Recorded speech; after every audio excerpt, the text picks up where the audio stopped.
Salut camarades, j'espère que vous allez bien, j'espère que vous vous portez à merveille. De mon côté, tout va très bien. Alors ici, Bourse Sympa, on se retrouve comme tous les week-ends pour faire le point hebdomadaire des annonces économiques parues en semaine. Comme vous le savez, on a l'habitude de le faire les samedis, mais on a plutôt fait ce dimanche parce qu'on a eu quelques soucis techniques. Ne vous en faites surtout pas. Pour les semaines à venir, on continuera à le faire les samedis. Pour tous ceux qui ont regardé le calendrier économique cette semaine, vous devez déjà savoir que nous avons passé une semaine décisive pour les marchés financiers. Nous avons passé une semaine directionnelle pour les marchés financiers. Je vais vous expliquer pourquoi dans cette vidéo. Mais avant cela, pour tous ceux qui nous découvrent, pour tous ceux qui découvrent la communauté Bourse Sympa à travers cette vidéo, je vous invite à vous abonner et à cliquer sur la cloche de notification pour ne rien rater de nos prochaines vidéos. Parce que oui, Bourse Sympa est une communauté de traders et sur cette chaîne YouTube, on parle de bourse, on parle d'investissement, on parle de finance, mais surtout on parle de trading. Alors si un de ces sujets vous intéresse, vous pouvez déjà cliquer sur la cloche de notification pour ne rien rater de nos prochaines vidéos. Naturellement, si vous êtes déjà abonné. Question de vous laisser le temps de faire tout cela. Générique.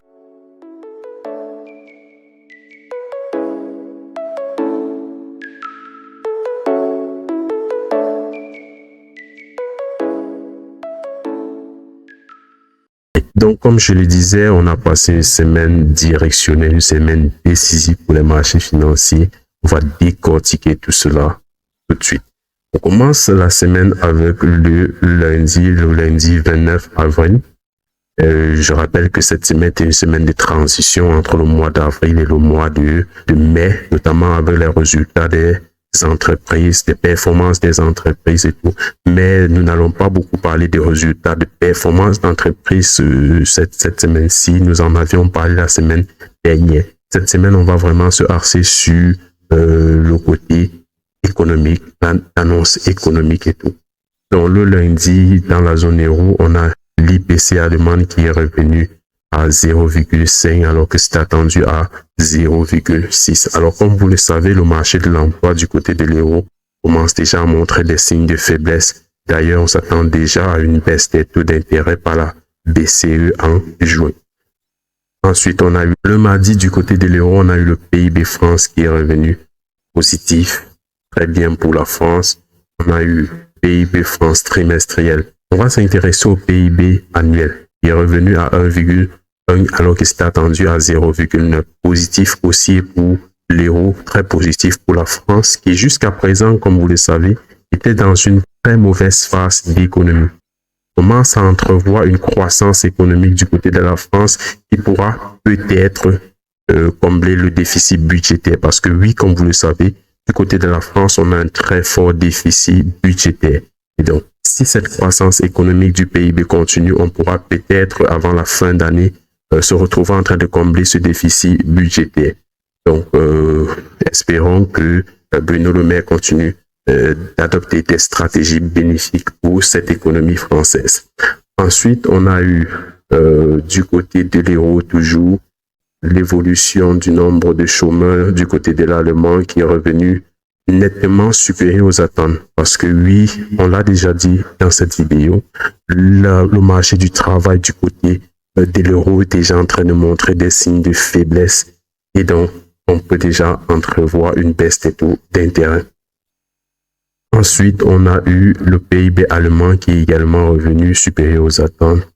On a eu l'IPC qui est revenu stable. On a eu enfin la confiance des consommateurs. Oui, un indice phare très observé par la BCE pour fixer les taux d'intérêt qui est revenu inférieur aux attentes. Donc, du côté de l'euro, globalement, très positif. D'ailleurs, j'en profite pour parler d'un élément. Je vais en parler à la fin plutôt. Ouais, regarde ça en bonus. On continue. Nous sommes le mercredi.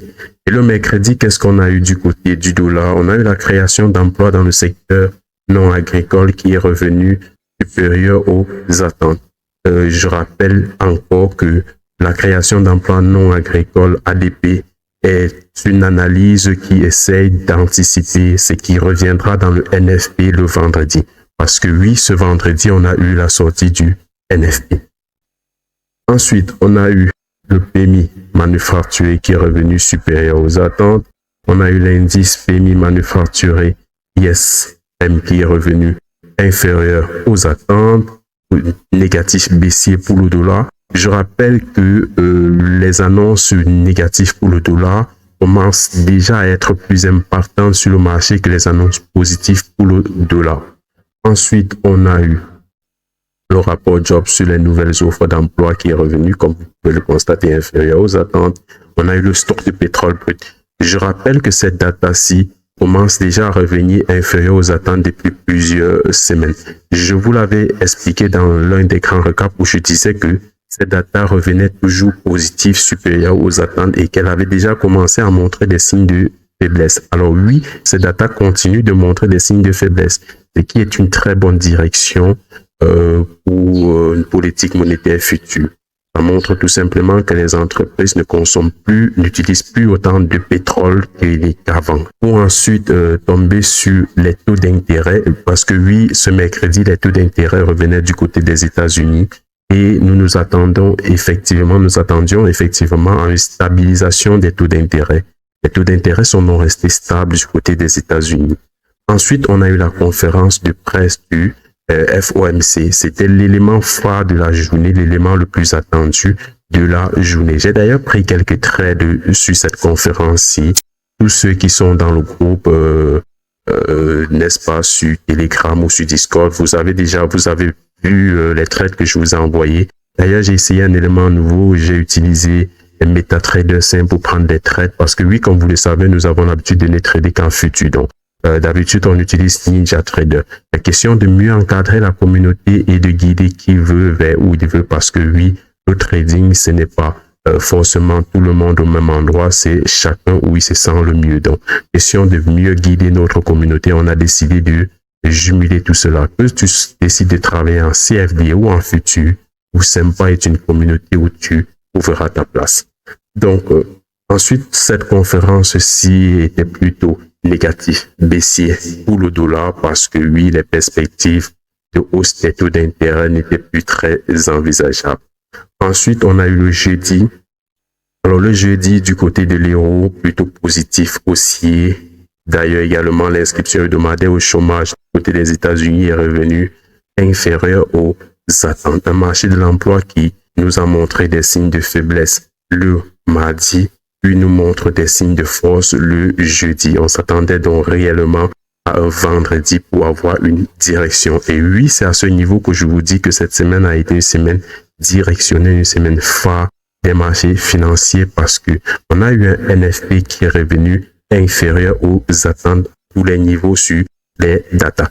Et donc, qu'est-ce que cela signifie? Je vous ai parlé d'un concept dont je voulais vous parler et puis je vous ai dit je vais en parler plutôt à la fin parce que oui, vous voyez là, par exemple, nous avons eu des datas négatifs baissiers pour le dollar, mais en réalité, c'est une bonne nouvelle pour le marché parce que oui, si le marché de l'emploi du côté des États-Unis commence à montrer des failles, on peut déjà anticiper une baisse des taux d'intérêt par la Fed. On peut déjà envisager, on peut déjà commencer à y croire à une baisse des taux d'intérêt par la Fed.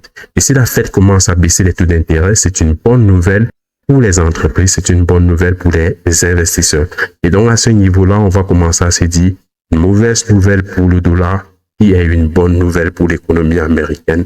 Et donc, c'est un peu nuanceux parce que on a une mauvaise nouvelle qui est en réalité une bonne nouvelle, quoique le vendredi a plutôt été négatif baissier pour le dollar américain. Ensuite, on a eu le PMI service qui est revenu supérieur aux attentes, mais pas grand impact sur le marché après NFP. Vraiment, tout ce qui vient après, si ça ne suit pas le NFP, très difficile que ça price le marché et que ça aille dans l'autre sens. Globalement, c'était ça qu'on a eu cette semaine. La journée de la semaine a été décernée au mercredi et au vendredi parce que oui, c'était 2 journées phares du marché.